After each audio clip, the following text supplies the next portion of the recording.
Dans notre vidéo précédente, nous avons abordé l'évolution du stationnement sur la Villette, comprenant 720 places, notamment avec le changement d'opérateur, passant de la société Indigo à la société Q-Park, choisie par Bouygues et la municipalité.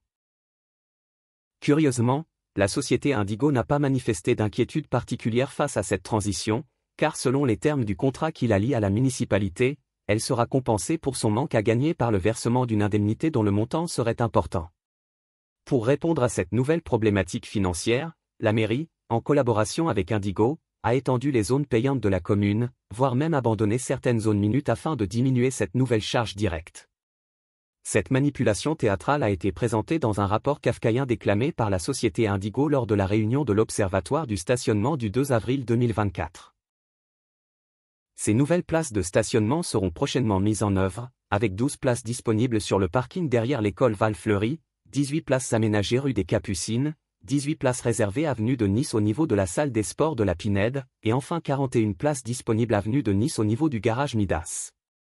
De plus, certaines zones minutes seront supprimées au profit du stationnement payant sur plusieurs rues.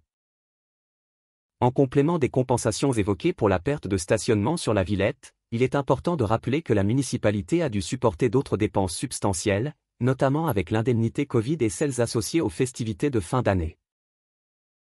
Nous précisons que la fameuse DSP arrivera à échéance à la fin de l'année, et nous ne comprenons pas pourquoi le transfert de compétences a été précipité. N'aurait-il pas été plus judicieux d'attendre la fin de cette DSP afin d'éviter le paiement d'indemnités et l'installation d'un nouveau réseau de stationnement qui ne satisfait pas la population résidente?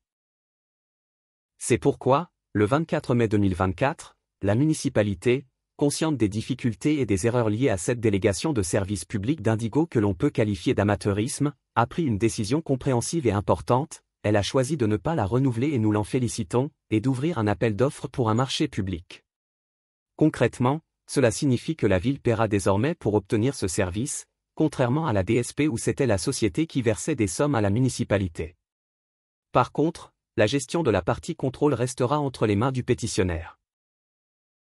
Cependant, nous demandons que la gestion de ce service soit établie en régie municipale, en mettant en place un système de surveillance des stationnements, tels que des véhicules LAPI, lecture automatisée des plaques d'immatriculation, et en déployant des agents ASVP, agents de surveillance de la voie publique. Cela permettrait une meilleure gestion des stationnements, y compris des infractions, tout en répondant aux attentes de proximité de la population en termes de sécurité et de gestion des sorties d'école. En internalisant ce service, la municipalité pourrait améliorer la réactivité et l'efficacité tout en renforçant la confiance et la satisfaction des citoyens. Un courrier sera adressé en ce sens à Monsieur le maire. Sur ce courrier, nous demanderons également à la municipalité de prévoir dans les termes du marché public la remise en gratuité des rues ajoutées en avril 2024. Le Cercle Cagnois désire se positionner comme un pourvoyeur d'idées afin de contribuer activement à l'amélioration de la qualité de vie à Cagnes-sur-Mer. Notre objectif est de jouer un rôle clé dans l'amélioration continue de notre ville. Vous pouvez nous joindre en vous connectant sur notre site web lecerclecagnois.fr. À bientôt!